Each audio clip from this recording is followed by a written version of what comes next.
একজন সত্যিকারের বন্ধু। এক দেশে ছিল দুইজন সত্যিকারের বন্ধু। তারা সবকিছু একসাথে ভাগ করে নিত এবং পরিপূর্ণ বন্ধুত্ব ও সম্প্রীতির সঙ্গে জীবন কাটাত। এক রাতে তাদের একজন হঠাৎ দুঃস্বপ্ন দেখে ঘুম থেকে চমকে উঠে।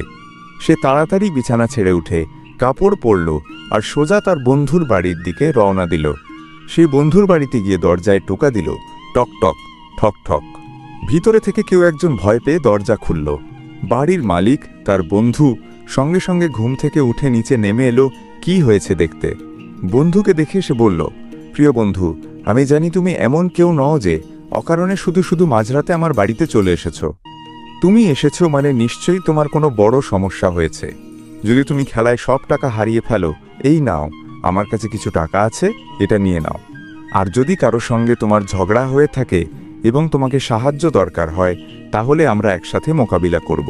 তুমি জানো, তোমার যে কোনো প্রয়োজনে আমি সবসময় পাশে আছি। তখন অন্য বন্ধুটি উত্তর দিল, তোমার উদার প্রস্তাবগুলোর জন্য আমি খুব কৃতজ্ঞ, কিন্তু আমি এসবের জন্য আসিনি। আমি ঘুমাচ্ছিলাম আর তখন একটা দুঃস্বপ্ন দেখলাম। স্বপ্নে দেখলাম তুমি খুব চিন্তিত ও দুঃখিত। সেই দুঃস্বপ্ন আমাকে এতটাই নাড়া দিল যে আমি আর দেরি না করে ছুটে এলাম তোমার খোঁজ নিতে, কারণ তুমি আমার বন্ধু এবং আমি তোমার কথা ভাবি।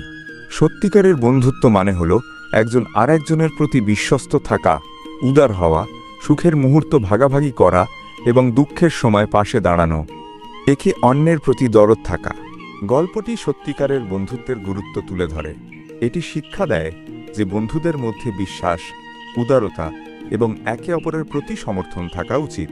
পরামর্শ হল, বন্ধুদের প্রতি সবসময় বিশ্বস্ত থাকুন এবং তাদের প্রয়োজনে পাশে থাকুন।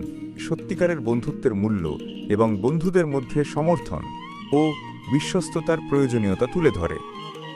ভিডিওটি ভালো লাগলে এডুকেশন বাংলা চ্যানেলটি সাবস্ক্রাইব করুন। নিয়মিত ভিডিও পেতে বেল বাটনটি ক্লিক করুন।